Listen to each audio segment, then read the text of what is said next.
Hello and welcome to Audax. In this video, I'm going to give you a tour through our DEMS Server software. The perfect solution whether you've got a group of people all wanting to upload to one same location, or indeed even just one remote worker wanting to securely upload their footage. This is going to be the Audax software for you. And here we go. Our first protocol when talking about DEMS Server is actually the DEMS Agent software.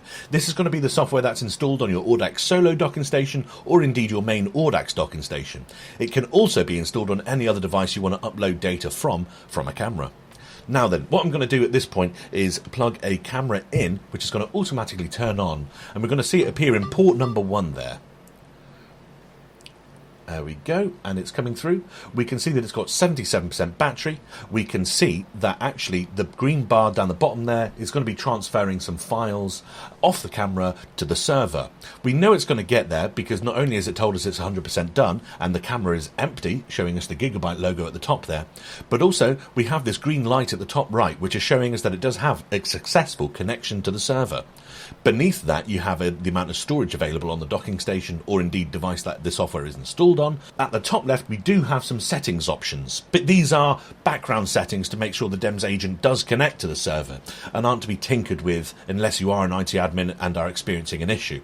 Don't forget, you can also contact support at audaxuk.com if you're having any issues. Now that the camera has successfully uploaded the data, I'm going to head over to our portal, which is actually hosted by the server itself. On the home screen of the portal, it's going to look like this. You're going to have some basic logs down the bottom right, and indeed your main counts of how many agents, users and devices there are in total, along with how many total of files you have. We then have the data tab. Now this is going to be our first step towards looking at some of our recorded footage. And indeed we have case recordings here as well. If you have specific cases or crime reference number from police, you can actually collate data in cases here. If we go down to File Manage on the left hand side, then we're going to see some videos that have come through there from this camera right now. And indeed, if I click on one of these videos, it's going to open a new tab, and I'm then going to be able to play that video to watch it. On the right hand side at this point in this window, if we had a GPS connection, that's where our map would be, with our camera showing the position the entire time the video plays live. As you can see down the bottom beneath the video, we can indeed download the video, we can remove the video, and we can view the logs, and we can even edit some basic information about the video, along with how long the video is kept for. We can even add remarks or comments if you would like to, and these will be kept on record. And all those options that are available when you look at a video are available on the right hand side here too. I can indeed apply remove and then click apply, and you can see actually that it does come up here saying apply remove. Now this is because if I was signed in as a user that wasn't an admin, then this would be a request for the admin to delete that video. Once you confirm as an admin that you do want to remove the file, it will then be removed. And from here we can go to the configurator. And on this screen, it's going to show us all the agents that we have. That's all that software previously, all those instances that have come up. It's going to show us when they were last connected. There's the one that we're indeed logged in as currently.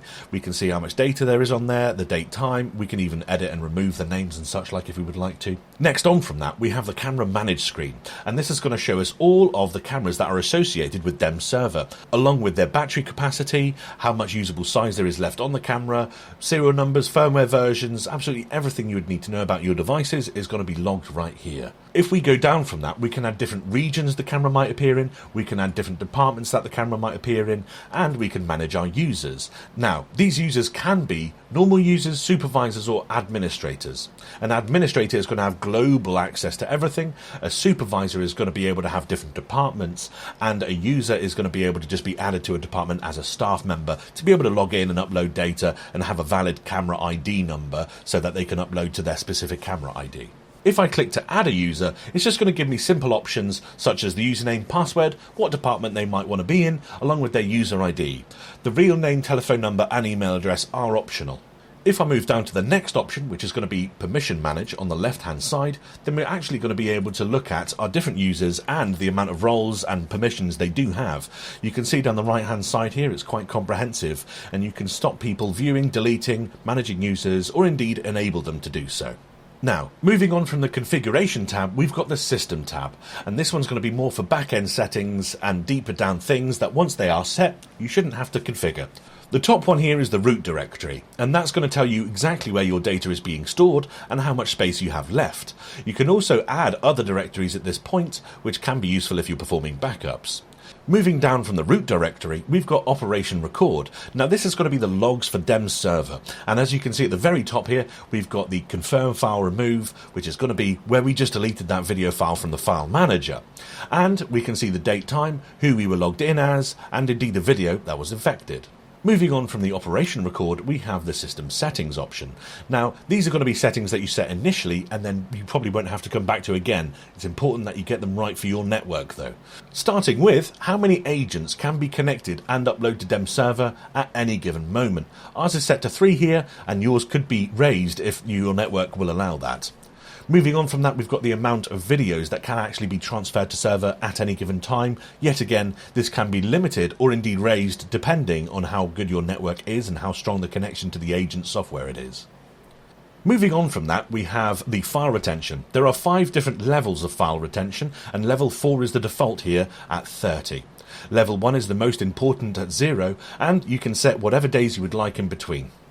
Moving on from that, we have the temporary file direction path, and then also what language you would like. But apart from that, it really is that easy to get set up and running with DEMS Server. If you need any support at all with your DEMS Server installation, then feel free to email support@audaxuk.com. And don't forget, always safer with Audax.